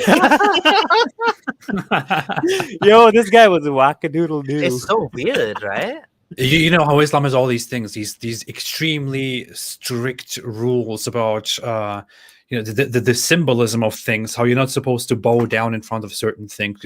Your prayer is interrupted and invalid if something passes in front of you, and all this stuff. It's just so weird. Like these. And then these about to a very- cube. Yeah. It's just a bunch of very strange rules. Like, why can't you just shut the hell up and just worship Allah if that's what you're doing, instead of worrying about all the, I don't know, washing yourself in this way and that way, and praying in this way and that way, saying certain words, having your prayers invalidated if you accidentally fart. I mean, seriously, it's really strange. So with the sunset one, I just want to quickly show you that these hadith are authentic. Oh, hold on. Let me Yeah. share your screen 1 second. Okay, go ahead. So this is actually from Sahih Hadith from Jami' as-Saghir, and it's classified fully authentic. It says, where does the sun set? Muhammad asked the companion, and he doesn't, I don't know. And Muhammad then explicitly says that it says in a pond of warm water, like straight up. Okay, this is Albani's book, I think. And this is the verse that they're talking about, and the hadith actually uses the same wording in the Quranic verse. Wait, hold on a second. Are we talking about crowd of people seen covering the sky? Oh no, this is about the horns of Satan. I just wanted to. Oh, sorry. Sunset I in moved the ahead pond. too fast. Okay. Go back. So you were saying, okay. So this is the hadith that is Sahih, where Muhammad is affirming the literal setting of the sun in the pond. Okay. Mhm. And then, I mean, this is from Sahih al-Isnad, authenticated by Albani. This is from Abu Dawud. It's another book. And this again, it says Muhammad was riding a donkey. Remember, the donkey is the worst sound. Allah hates the sound of the donkey, but Muhammad loves riding it for some reason. He asks his buddy, where does the sun set? Do you know? And the guy's like, I don't know. Allah knows best, and his prophet. And Muhammad said, it sets in a spring of warm water. You know what's funny? When you bring up this hadith, certain Muslim apologists say that that this hadith is not entirely accurate. That's what they say, what they claim, because there are other hadiths that in a higher number that narrate the same story but don't narrate that part in which Muhammad says that the sun sets in a muddy spring, but in which Muhammad simply says that the sun goes to prostrate under the throne of Allah and asks to rise again, and Allah gives the sun permission, so the sun rises again. And one day the sun will not be given permission, and then it will go and rise from the west, and that is when the day of judgment will come. It's like, no matter which story, no matter which hadith you take as the real deal, it is just stupidly absurd. So this one, yep. here, he's kind of merged all of them together. So he's starting like in the Urdu translation I can read. He says that the sun goes into the pond and then it goes under the throne to prostrate to Allah, and then ask if it can come out again. So again, this is, you know, like this just gives more and more confluence to the idea that Muhammad had no clue about anything. Like Allah has no clue about anything, because it's not just a hadith, it's the Quran as well is using the same language that is alluded to in the hadith. The hadith goes into more detail. If you want to throw out the hadith, okay, throw out the hadith, but then you still have the problems in the Quran, right? You know what I mean? Like the problems in the Quran, all the statements in the Quran are very geocentric. It's very much a model of a flat earth, you know, with the sun going in a circle around it. You know what I'm saying? Allah coming down to the lowest heaven is in the hadith as well. But you would have to probably throw out all of these hadith in the modern world, because it's just like that's the only way to save the Quran now, right? Because the Quran is a little bit more vague and you can kind of reinterpret it. But for those of us who actually care about what Sunni Islam is teaching, this adds more confluence to a very flawed cosmology coming from the creator of the universe, right? Like we expect better from the creator of the universe. That, you know, I had this guy in Hizb ut-Tahrir actually tell me, this guy was debating with me when I left Islam, it wasn't Allah's goal to correct the flawed science of the 7th century. So he just let it be misunderstood. Like he added to the problems by speaking in the flawed language. Like, at what point do you want to just admit that this is wrong? You know what I mean? It's like, no, exactly. he was just trolling them. Like, what? Like, it takes some real absurdity, some real cognitive dissonance, some real willful ignorance to see hadiths like this accompanied with Quran verses that are so clear, undeniable, and you see very clearly in them that neither the Quran's author nor Muhammad, who I say is the same person, had any idea about how the universe works. And they clearly say that the sun goes somewhere at night.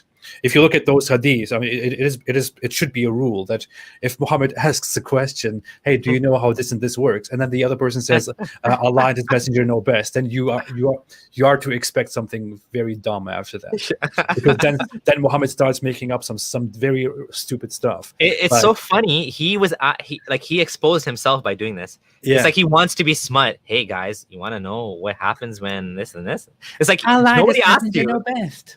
Nobody even asked him. He's asking them to ask him. Do you know what I mean? Yeah. Like this is like extreme narcissist. It's like I go to my kids. Hey guys, you want to know about this? Like, okay, with the kids it's more understandable. But this guy is just like making up stuff as he's going along. He wants to be like the smart, and of course they preserved it. Thanks to them. Yeah. You know, there is the other story. There is this thing. He goes to his crowd, to his Muslims. No, they're sitting somewhere, and then they see a shooting star, a meteor, and then he's like, "Hey guys, do you know what this means?" And they're like, "No, Allah's Messenger know best." Like, well, let me tell you, what this is the jinns, the beings made of fire. Well, they go up sometimes. They try to go up there to the high assembly of Allah, and they try to listen to the high assembly of Allah and try to snatch some secret information which nobody knows. And sometimes they actually manage to snatch secret information from Allah's high assembly. And then Allah's angels notice that those jinns, and what they do is they immediately take those fireballs, those missiles, and throw them at those jinns. And those missiles chase those jinns and destroy them. And that's what happens when you see those shooting stars. Yeah, that's what happens, guys. And they're like, "Oh wow, thank you for enlightening us." I found the hadith he just talked about. Yeah. Oh yeah. Oh, you found the same one? Yeah. Exactly the same one. Yeah. He's gloating, like, look at that star. Let's read this. Who wants to read this? I think I'll let Apostate Prophet read it. Oh, okay. Can you see it? Is it big enough? Yeah. Zoom in a little bit more. Okay. So this is narrated by Ibn Abbas, a very valuable person. We were with the messenger of Allah while he was sitting with a group of his companions when they saw a glowing shooting star. The messenger of Allah said, when you saw the likes of this during Jahiliyyah, what would you say about it? They said, we would say that a great man died or that a great man has been born. The messenger of Allah said, it is not shot due to the death of anyone, nor his coming into life. No, no, no. Rather, when our Lord decrees a matter, he is glorified by the bearers of the throne. Then he is glorified by the inhabitants who are below them, then those below them, until such glorification reaches this heaven. Then the inhabitants of the sixth heaven ask the inhabitants of the seventh heaven, what did you, Lord, say? He said, so they inform them. Then the inhabitants of each heaven seek the information until the news is conveyed to the inhabitants of the heavens of the earth. The shayateen, the devils, try to overhear, so they are shot at, so they cast it down to their friends. Whatever they came with is true as it is, but they distort it and add to it. What the hell, man? Oh my god! Stop talking nonsense. You guys are not medical doctors. Notice the seven heavens there. Yeah, the seven heavens thing is another big problem in Islam that used to puzzle me as a Muslim as well, because it makes no sense. See, why is Allah having so many redundant loops in the transfer points? Like, why can't He transfer directly from one point to another? Why is it like one angel to another to another to another? And it creates this weird security loophole where when he's passing, it's like a Wi-Fi connection that's not secure without password. Yeah. Allah has bad internet. He's it's I was gonna say, like what you were saying, just to add to what you were saying, Zidwan, that the hadith basically confirm, like, you know, the hadith that says one, we talked about this in the last episode, there's not hadith, the Quran verse that says one male witness was two females. Then you have a hadith that says, well, women are dumb. That just goes perfectly along with the Quran. I mean, meaning, like, if you wonder why would Muhammad say that, well, he told you why. So you don't need to guess. The sun setting in a muddy pool, you know, that's okay. That doesn't make sense. Well, look at the hadith. The hadith explains, well, it's going down in a circle down the flat earth, right? And it's asking Allah's permission. I actually had a very smart friend. His wife went to Harvard. I think she was a convert, Egyptian friend, one of the guys who runs Quran.com. And he actually told me, how do you not understand this hadith? It's metaphysical about the sun, you know, setting and asking for permission and blah, blah, blah. And I said, no matter how you look at it, the sun is always in the sky in the same spot. Like, there's no way to make sense out of this hadith, because if it's setting, if it's going and asking Allah for permission, but it's there in the same, like, you can put a camera on the sun, it's there 24/7. Now, if you want to make it into some metaphorical thing, that's totally up to you. But that's not how anyone understood it at that time, right? It's just now you're making it more and more unfalsifiable. What's the word? Unfalsifiable. Yeah. Basically, you're making Islam unfalsifiable by saying none of these things. So, like the shooting stars thing, I don't usually use. I don't pick on that because, again, it's secrets of the unknown. But the sun setting in the spring, and, you know, Allah coming. These things actually cause problems because they clash with the real world cosmology, the seven heavens. We can find out what the seven heavens meant. And by the way, Bud Ehrman, I learned this from him. And the funny thing is, it was in a. Actually, it wasn't Bud Ehrman. It was Nadir was debating with, I think, Arun Ra. And he brought up the seven heavens, and Arun Ra was like, seven heavens, yeah, like Saturn, Jupiter, Mercury, Mars, and Venus, and the moon, or something, right? That's the seven heavens. Like, that's exactly Plato's seven spheres. That's what ancient people used to believe in, the seven heavens. Yeah. It's clear as day. And then he explained it so beautifully that, okay, and he's not even no, it was Richard Carrier. Richard Carrier did this with Nadir. And he said, okay, look, if the Quran, and he was using the example of the Bible, but it makes perfect sense with the Quran. If the Quran doesn't define a certain term, that means that people understand it already. You're not changing the meaning. So we look and see, what did those people understand at that time? And that's exactly what they understood, the seven planets. Yeah. Right? Like the big ones. So at that case, we can understand that like this is wrong. The Muslims today will now say it's seven universes. Okay, the first heaven is this entire universe, and then there's another universe. But like, that's not what they understood it as, right? And so I thought it was 7 layers of the atmosphere. That's even worse because that's just stupid. There's not even seven. Yeah, because seven layers. the Quran says that the stars are in the nearest heaven. That wouldn't make any sense. Yeah. Yeah, exactly. That alone blows that apart. I think Nadir tried to use that as well with me, and I'm like, no, the Quran says the nearest heaven has stars as lamps or whatever. Right? Gondal, how much time do you have left? Like about 15 more minutes. And Okay. then we can wrap it up. Yeah. So do you want to We go back to through the a few more slides then? things. Or? Yeah. I want to add something very brief. I want to go very long, but to the whole thing, when you bring up the whole issue with the sun not moving anywhere and being right there, what's very funny is I actually made a short video about this stuff in which I challenged all Muslims and said, hey, Muhammad and the Quran clearly described that the sun goes somewhere, that it has a stopping point, that it goes into a puddle, that it goes to worship Allah at night and comes back in the morning, and it will come back from a different direction, and so on.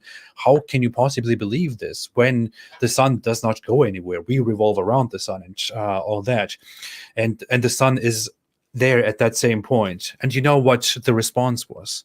One Muslim apologist made a response and said, ha ha ha ha ha, so dumb, the sun is not static, the sun actually moves around the galaxy. And then they all forgot everything that we said and said, ha ha ha, look, so ignorant, the sun actually moves around the galaxy, ha, case closed.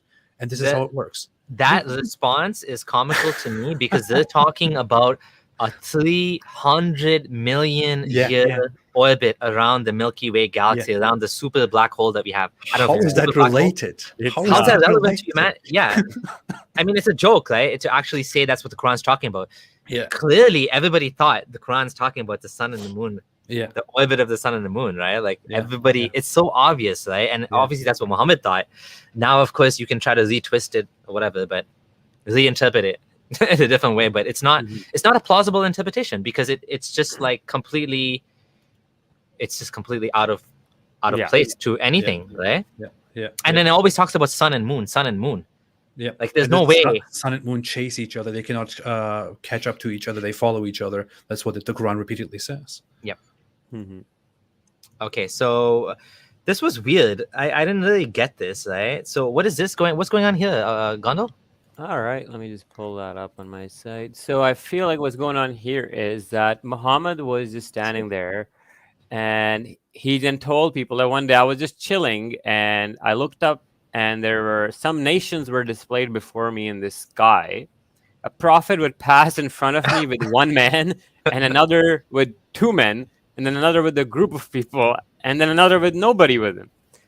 Then I saw a great crowd covering the horizon, and I wished that these were my followers. But it was said to me, this is Moses and his followers. Then it was said to me, look, and I looked, and I saw a big gathering with a large number of people covering the horizon. It was said, look this way and that way. So I saw a big crowd covering the horizon. Then it was said to me, these are your followers, and among them are 70,000 who will enter paradise without being questioned. Then the people dispersed, and the prophet did not tell who those 70,000 were. Companions started talking about them. As regards us, we were born, heathenism. But yeah, anyways, they're confused. Oh my God, am I going to be the one that's amongst the lucky 70K? You know, the cool, yeah, Islamic. But like, this is just weird where this guy's just standing there, and then it's just it's like, you know, he did some shrooms, and he's just standing looking at the sky, and he's seeing these images, or I don't know. It's weird to imagine that. Yeah, like this is like a holographic show in the sky that, you know, only Muhammad can see, and 70,000 people worth. Yeah, that's weird, right? I genuinely believe that Muhammad had some mental problems. Oh yeah, I don't think that he was just an evil guy who made everything up. I think that he had some genuine mental problems, which encouraged him to make up things. Yep. Yeah. Jihadi Gabriel. So this is interesting and this happened a few times when Allah's messenger returned on the day of Khandak, the trench battle. He put down his arms and took a bath. So Muhammad's like, all right, our battle's over. Let's all go clean up, you know. Then Gabriel, whose head was covered with dust, came to him saying, you have put down your arms? By Allah, I have not put down my arms yet. Allah's messenger said, where to now? Then Gabriel said, this way, pointing towards the Jews. And they went towards them, and then Rest is history, where Muhammad slaughtered their 800 to 900 men and children who had pubic hair as a qualifier for beheading, and the genocide of the whole tribe. But the precursor to that was this jihadi Gabriel apparition came to him and convinced him to do it. This just makes me think again. Mental problems. He fights a war. He goes home, and then he sees this hallucination of the guy who says, "Hey, why are you putting your weapons down? We have more work to do. Let's go and behead that whole tribe." And he's like, "Oh yeah." The other good thing about that one is it's not just that this happened then with the Gabriel. It also happened a few other times too, and you'll see that Gabriel would pop up in the form of this guy named Diha al-Kalbi, where people will be standing in front of Muhammad like, that's your companion. We can see him. He's the guy that we all know. And then Muhammad like, no, that's Angel Gabriel. So another version says that it was that guy who was talking to Muhammad, and Muhammad's wife was there, and she's like, fuck's going on? He's just a guy. Muhammad says, no, it's an angel. And this is the Capgras delusion syndrome, whatever, it ties in nicely too. But yeah, it's just weird. And then angels fighting is like in the Battle of Badr, they won the battle for the Muslims. But then when they showed up in Ohad, shit, they didn't win the battle. They lost it. Right? Like, and then it's a weird when you think about how crazy the guy is. He's having angels sitting on here, angels writing your deeds, angels everywhere, angels throwing shooting stars at you, angels bringing revelation.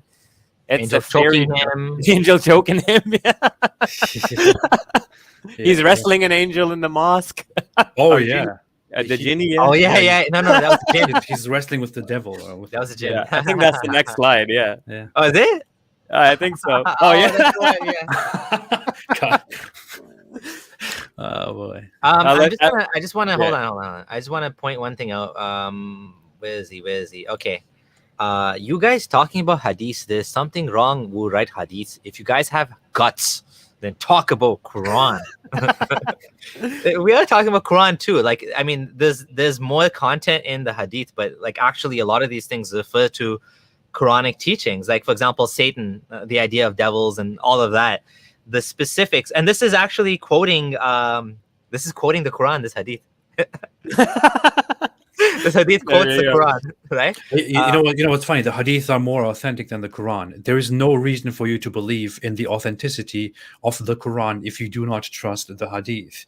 If you do not trust the hadith at all, then with the Quran, all you have is a book that was delivered by some people, brought by some people, and that makes some very, very big, extraordinary claims. You can only verify what the Quran is and why it says all the things that it says because you look at the hadith, and the hadith explain to you how the Quran came into existence, how it was preserved, how it came to be the book that you have. If you do not trust the hadith, if you throw them out, then you have nothing. You have no reason to trust the Quran at all. It's the same process of preservation. Yeah. But in this hadith, it's just that Muhammad literally has like fist fighting, like UFC match with the genie, and he's tackling him. And then eventually he says that Allah gave me an upper hand and I put Satan in the chokehold. So I don't know if he's getting the one back because, Gabriel choked him. He's like, I'm going to choke this guy. What's funny is, no doubt, I thought of tying him to one of the pillars of the mosque till we get up in the morning and see him. But then I remembered the statement of Prophet Solomon. Such a nice guy. Yeah. So wait, I'm just picturing Muhammad has this imaginary devil in his arm in a chokehold and he's dragging it to the pillars. I wanted to tie him up so you can all see him, but then, I didn't do it. Yeah. So he's gone now.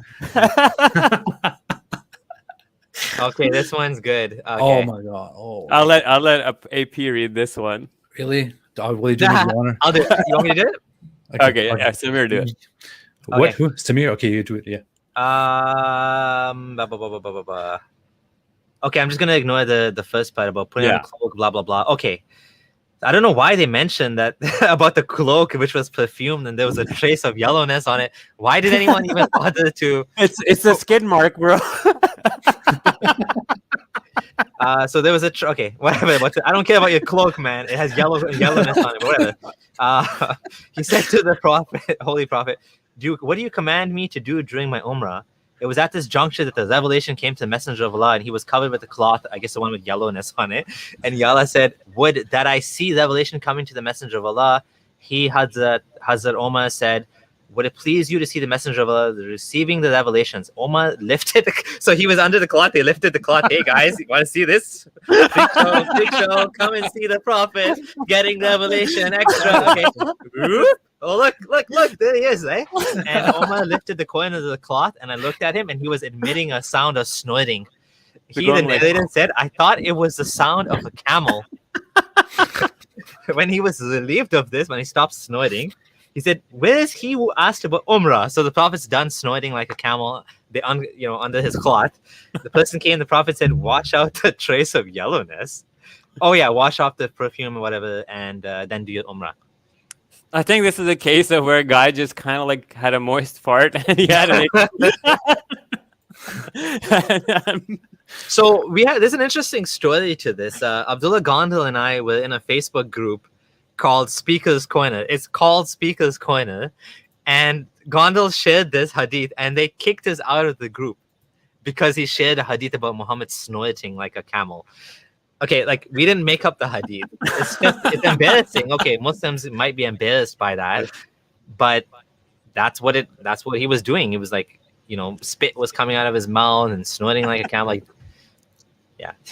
Wait. So the hadith say that that Muhammad was receiving revelations from Allah, and while he was doing that, he was making very strange noises, like snorting like a camel. And you brought this up to Muslims in a discussion, and they kicked you out. Yeah. They got mad. And it's called Speaker's Corner. It's a debate group. I don't even know how I ended up in that group. I think one of them added us or something. I don't remember. I don't know. Boy. Anyways. It's so ridiculous. It is ridiculous, right? Okay. That just sounds. There are more hadith. There is, for example, another hadith in which Gondal, I'm sure you're very familiar with that one. It says that Muhammad, whenever he would receive revelations, he would hear a sound like the ringing of a bell, and he would feel very uncomfortable, and then the state of revelation would be over, and he would be very sweaty and things like that. In this one, you see that when he would receive a revelation from Allah, he would make very strange noises and be under a cloak. And it just makes you think. I mean, when I think about this, I think about from the few or the many psychology lessons that I got. What I think about is that Muhammad clearly seems to have a mental disorder, which give him certain seizures and certain delusions, which make him act and think in a certain way. And he has certain episodes after which he believes that he has received a certain revelation. And maybe the whole idea that he is getting revelations from Allah because of his mental disorder made him actually believe or reinforced his idea that he is a prophet, and he started making up more of those revelations while also receiving these episodes, while receiving these seizures and these hallucinations. It simply looks like a bad mental problem. I mean, why is this how Muhammad receives revelations? If Muhammad is the messenger of Allah, why is this how Allah sends revelations to Muhammad? Why are seizures, noises, the way in which Allah sends revelations to his holy messenger? It's very absurd. And so we're gonna wrap it up on that, and it's been a great show. Abdullah Gondal, any final words from you? Speaking of finishing off where AP left off, the whole mental health thing, I personally do believe that the best explanation for Muhammad is temporal epilepsy with a damage or focal origin on the left side of his brain, because we see constantly that his face would turn to the right again and again when he'd get revelation. And then he'd go like this and then something like this, and he'd move his lips while he's completely blanked out. I'm making something special on this thing, but I would say, that's probably one of the most powerful explanations. And when you do survey the evidence, it becomes crystal clear that if we cannot pinpoint exactly what it was, at least we can know with 100% surety that something of neurological origin was happening in his brain that caused all of this. Absolutely. And thank you. That obviously always love your insight, and it's just amazing, that you're able to take your knowledge of Quran and Hadith and now what you're learning and, connect the two. Ridwan, any final words from you? I really enjoyed this show. I think this was really, really great. We went through a lot of fantastic stuff. I really loved this. We should do something together on my channel too. Yeah. We should also talk about the whole psychology of Muhammad and all that. But yeah, I really loved this. Thank you so much, guys. Yeah, it was a pleasure. Honestly, we definitely vibed. This was like, I know we had a bunch of slides and we never got through them, but it was just like we had a thing going on where we were talking, things just were connecting.